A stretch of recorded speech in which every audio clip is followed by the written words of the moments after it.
Hey everyone, welcome back to another video here on my little YouTube channel. In this video, we're going to take a look at my personal top 5 Australian tree frogs.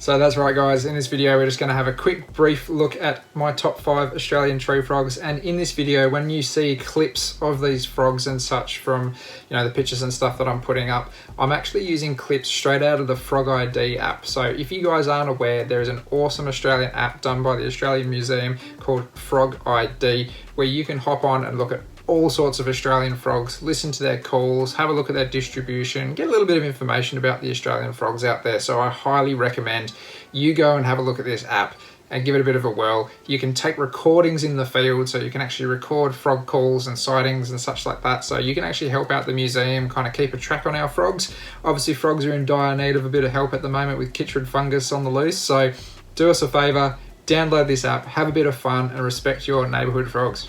Alright, another little quick shout out here. I am wearing Frizzy's t-shirt from Frizzy's Reptiles. He gave me this shirt back in South Australia, and Frizzy really doesn't like frogs. Well, he doesn't like the idea of keeping frogs at the very least, so I thought I'd give him a little rev up and wear his shirts on a frog episode. So, sorry mate, there's your little plug there. Somebody that does really like frogs, however, is Michaela down at Max Frog Army. So if you guys want to go get some Australian frogs, obviously if you're in Australia, I will give her a quick shout out because she has given me a stack of frogs, as you guys would have known from my frog shed. It's still a bit of a work in progress. So if you want to go and get some Australian frogs, make sure you go and say good day to Michaela over at Max Frog Army on Facebook and Instagram. Alright, top 5 list. I'm going to start from number 5, working my way up to number 1 of my favourite Australian tree frogs. Okay, so tree frogs being the key sort of word there. So down the line, if I want to do kind of like desert species or this, that sort of thing, I've got a little bit of room to move. There's a lot of Australian frogs. People don't give Australia enough credit on frogs. So I'm going to kick it off with a little one that's reasonably local to me. Probably, well, when I say that, it's probably a couple hour drive to be quite frank, which is the Blue Mountains tree frog, Latorius atropa. Oh man, that took 3 takes to get that out. I don't know why. I always choke up on Satropa, but apparently I'd choke more on the video. So Latorius atropa, the Blue Mountains tree frog, one of my favourite frogs. I have actually owned this species in the past and I really would like to get it back. It is one that kind of kicks around the hobby a little bit. A beautiful little frog, probably only maxing out, I think from memory, around 4 or 5 centimetres, but I'll put some information up on the screen.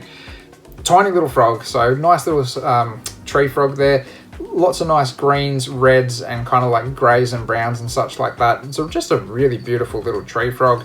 Quite an awesome little call to it as well. Again, if you want to listen to these calls, make sure you go and check out that Frog ID app. What an awesome little frog. I had 2 in the past. One of those animals that I moved on and I really regretted it. Especially now hindsight, now kind of getting back into frogs. Probably could have still had them. Beautiful little species. Obviously named after the Blue Mountains because they're kind of in that vicinity. Yeah, nice cool mountain streams and such will attract these little guys out. A frog that I'd really love to see in the wild, to be quite frank. I haven't had the chance to as of yet. I haven't done a lot of herping around the mountains. I tend to go a bit further afield if I go out. So yeah, awesome little frog. Number 4 is a frog that I currently own, and I think she's made me a real big fan of this species. I was always a fan, but even bigger fan, and that is the magnificent tree frog, Latoria splendida. My frog, obviously, Tiddalik, she's pretty infamous at the moment, obviously because of her vivarium and stuff that I made for her paludarium rather. Beautiful frog. What can I say? Those yellow underbellies, the green top covered with white spots and those big goggly eyes, and just an appetite that is insatiable. A really awesome species coming from the Kimberley sort of region. A really big frog. Actually, it's going to be the biggest frog on my list today. yeah, these guys can get quite big and chunky, and yeah, they've got a bit of a vocal range to them as well. So I am glad that I've got a female, otherwise I'd say she would have been kicked out by now if she was a boy. But yeah, a beautiful big frog. I absolutely love Chitterlick, and yeah, the mags, man, you can't go wrong with a mag. That's one thing for sure. They're pretty common in the hobby these days. They're a solid frog. They're a good solid frog that's a bit of a different opportunity compared to your humble old green tree frog, you know, Latoria corella, for example. So yeah, just a different sort of frog. I find them a bit more attractive than the old green tree frog. Just the greens are a bit more vibrant, the white spotting, the yellow underbelly. To me, just a little bit prettier to look at. Not taking it away from the old green tree frog. I think they're an awesome frog in their own right. But if you're wanting to just jazz a green tree frog up a little bit, these guys do it for me. Number 3, I think, is the smallest frog on my list, and this is one that I've only seen like maybe a dozen of these in the wild, and they vary a lot. But the frog that I'm talking about here is the red tree frog, Latoria rubella. I've missed a couple of opportunities to get these guys in captivity, but these little frogs generally kind of, that sort of like 3 centimeter mark is kind of like a big chunky one. Tiny little tree frog. Obviously red tree frog or desert tree frog is another common name for these guys. They kind of range from a bit of kind of like a greyish brown right through to red, and the reds, when they get red, is very red, so it's quite vibrant. So when I've seen a couple in the wild that I've gone, oh, that's like red, you know, like pretty dang red.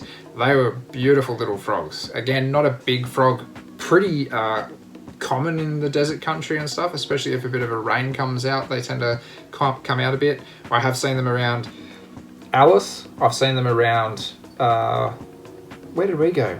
We went up to, I'm trying to think about where it was.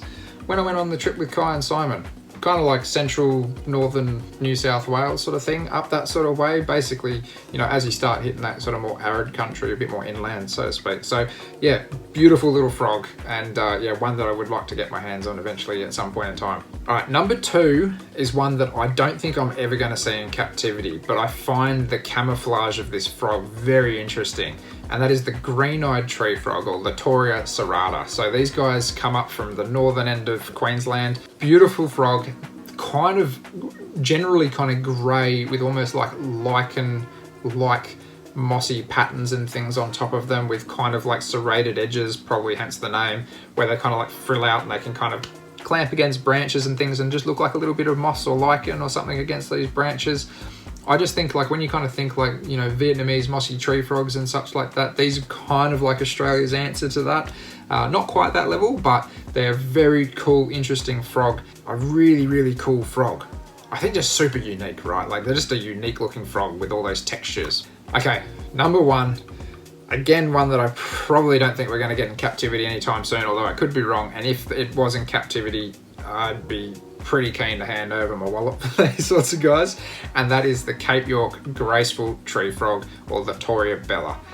That frog has the best range of colours on it as far as an Australian frog goes, as far as like vibrancy and contrast, I think. Greens, purples, reds, yellows, like, oh man, that is a good looking frog.